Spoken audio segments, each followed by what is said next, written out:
नमस्कार दोस्तों, स्वागत है आज के नए वीडियो में। तो दोस्तों, मई के महीने में छत्तीसगढ़ फिल्म इंडस्ट्री में पहली बार एक ही महीना में 6 से 7 फिल्म रिलीज हुआ था और जून के महीने में भी बहुत से फिल्में लाइन में लगी हुई है। और वह कौन-कौन से फिल्में हैं जो जून और जुलाई के महीने में रिलीज होने वाली है, हम आपको बताने वाले हैं। वीडियो को पूरा जरूर देखिएगा।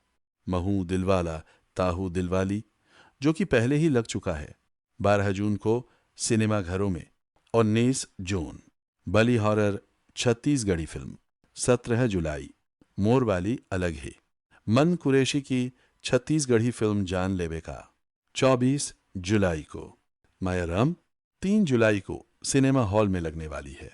और भी छत्तीसगढ़ फिल्म की जानकारी के लिए हमारे YouTube चैनल को सब्सक्राइब करें।